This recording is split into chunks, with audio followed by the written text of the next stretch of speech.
എല്ലാവർക്കും വിനീതമായ നമസ്കാരം. അപ്പോൾ ഇന്ന് കർക്കിടകം 1 അല്ലേ? രാമസ്വാമി രാമായണം എല്ലാ വീടുകളിലും മുഴങ്ങിൽ കേൾക്കുന്ന സമയമാണ്. അപ്പോൾ ഇന്ന് എല്ലാവരുടെയും മനസ്സിൽ രാമനും സീതയും ലക്ഷ്മണനും ഹനുമാൻ സ്വാമിയൊക്കെ ആയിരിക്കും. പക്ഷേ ഈ ഒരു മാസം കഴിയുന്നതോടെ പലരുടെയും മനസ്സിൽ നിന്നും പ്രവൃത്തിയിൽ നിന്നും എല്ലാം ഭഗവാന്റെ നാമം മാഞ്ഞു പോകും. പിന്നെയും അടുത്ത കർക്കിടകത്തിലായിരിക്കും അതെല്ലാം ഓർമ്മ വരിക, അല്ലേ? അപ്പോൾ ഈ ഒരു പ്രവണത നമുക്ക് മാറ്റണ്ടേ? രാമനെ, സീതയെ, ലക്ഷ്മണനെ, ഹനുമാൻ സ്വാമി എന്താണ് തത്വം, എന്താണ് അവരുടെ ജീവിത ഉദ്ദേശം എന്നെല്ലാം മനസ്സിലാക്കി രാമായണം വായിക്കുമ്പോഴല്ലേ യഥാർത്ഥത്തിൽ രാമായണത്തിൻ്റെ മഹത്വം നമുക്ക് മനസ്സിലാകുന്നത്. ഇത് കഥകളായിട്ട് കേട്ടിരിക്കാതെ അതിൽ ഒളിപ്പിച്ചു വച്ചിരിക്കുന്ന തത്വങ്ങൾ മനസ്സിലാക്കാൻ നാം ഓരോരുത്തരും ശ്രമിക്കുന്നതാണ് വളരെ ഉത്തമമായിട്ടുള്ള കാര്യം. ഇപ്പോൾ ഒരുപാട് പ്രഭാഷണങ്ങൾ നടക്കുന്നുണ്ട്, അല്ലേ? രാമനെക്കുറിച്ചും സീതയെക്കുറിച്ചും ലക്ഷ്മണനെക്കുറിച്ചും എല്ലാം ഒരുപാട് പ്രഭാഷണങ്ങൾ നടക്കുന്നുണ്ട്. ഹനുമാൻ സ്വാമിയുടെ ഭക്തി വാനോളം പുകഴ്ത്തുന്നവരുമുണ്ട്. എന്നാലും ഇതെല്ലാം കഴിഞ്ഞു കഴിയുമ്പോൾ അതിൻ്റെ അർത്ഥം, അതിൻ്റെ തലം എല്ലാം മനസ്സിലാക്കാനായിട്ട് ഒരു അറിവ് നമുക്ക് ആവശ്യമാണ്. അതിന് ഒരു ഉദാഹരണം എന്ന് പറയുന്നത് രാമനെ പോലെ സത്യസന്ധനായിട്ടിരിക്കുക എന്നുള്ളതും സീതാദേവിയെ പോലെ ക്ഷമയുള്ളവളായിരിക്കുക എന്നുള്ളതും ലക്ഷ്മണനെ പോലെ ശ്രദ്ധാലുവായിരിക്കുക എന്നുള്ളതും ഹനുമാൻ സ്വാമിയെപ്പോലെ ഭക്തിയുള്ളവനായിരിക്കുക, ധർമ്മം അനുഷ്ഠിക്കുന്നവരായിരിക്കുക എന്നുള്ളതും. ഇതിൽ രാമായണത്തിൽ കൂടുതലും ധർമ്മത്തെക്കുറിച്ചും സത്യത്തെക്കുറിച്ചും ഒക്കെ പ്രതിപാദിക്കുന്നുണ്ട്, അല്ലേ? ധർമ്മമുള്ളിടത്ത് അല്ലെങ്കിൽ സത്യമുള്ളിടത്ത് വസിക്കുന്നവനാണ് രാമൻ, അല്ലെങ്കിൽ സത്യമുള്ളിടത്ത് നിലനിൽക്കുന്നതാണ് രാമൻ എന്നുള്ളതൊക്കെയാണ് രാമായണത്തിൽ പൂർണ്ണമായിട്ടും പ്രതിപാദിക്കുന്നത്.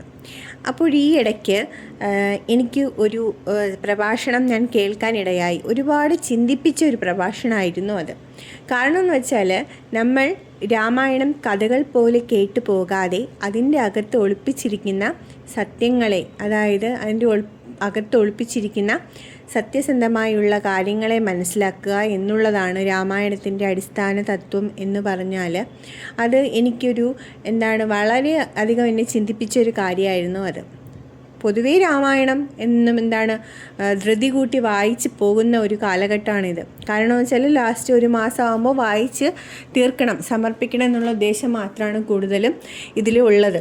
അതിൽ ഞാൻ പറയണമെന്ന് വെച്ചാൽ, എൻ്റെ ഒരു ചിന്തയിൽ പറയണമെന്ന് വെച്ചാൽ, രാമായണം വായിക്കുക, അതിൻ്റെ തത്വങ്ങളും അർത്ഥങ്ങളും മറ്റുള്ളവരിലേക്ക് മനസ്സിലാക്കി കൊടുത്ത് വായിക്കുക എന്നുള്ളതാണ് ഏറ്റവും വലിയൊരു കാര്യം. എന്നാൽ മാത്രമേ നമുക്കൊരു രാമായണം വായിക്കുന്നതിൻ്റെ ഒരു അർത്ഥം തത്വമൊക്കെ മനസ്സിലാവുള്ളൂ.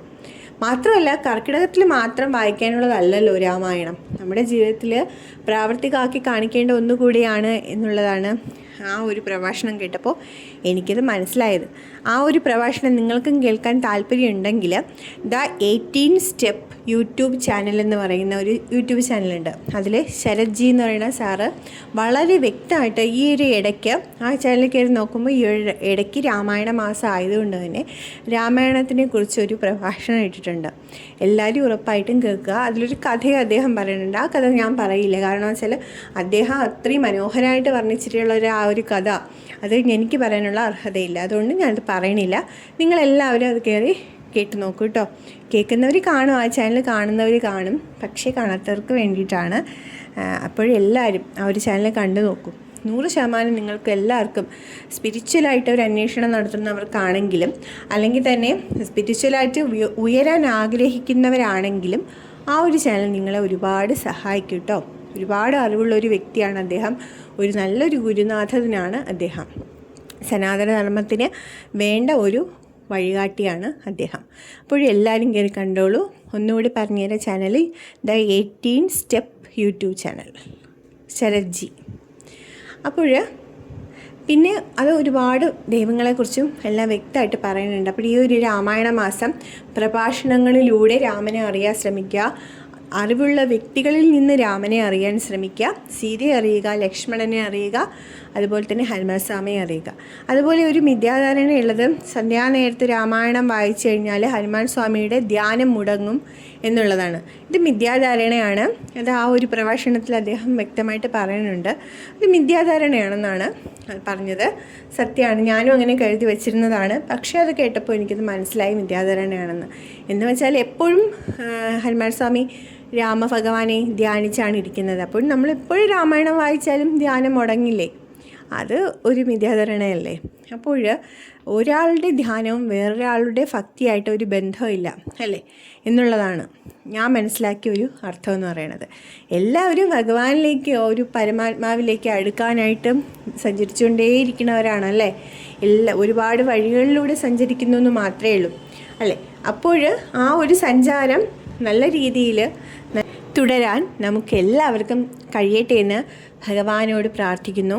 രാമായണം ഒരിക്കലും കർക്കിടക മാസത്തിൽ മാത്രം മുഴങ്ങി കേൾക്കേണ്ട ഒന്നല്ലെന്നും എപ്പോഴും നമ്മുടെ ജീവിതത്തിൽ പ്രാവർത്തികമാക്കേണ്ട ഒരു കാര്യമാണെന്നും ഒരു മഹത് ഗ്രന്ഥമാണെന്നും വിശ്വസിച്ചുകൊണ്ട് ഭഗവാന്റെ പാദത്തിൽ ഈ ഒരു ചെറിയൊരു അറിവ് സമർപ്പിച്ചുകൊണ്ട് നിർത്തുന്നു. എല്ലാവർക്കും നന്മ, ഐശ്വര്യവും ദീർഘായുസ്സും ഉണ്ടാവട്ടെ. ഹരേ രാമ രാമ രാമ ഹരേ ഹരേ, ഹരേ കൃഷ്ണ കൃഷ്ണ കൃഷ്ണ ഹരേ ഹരേ.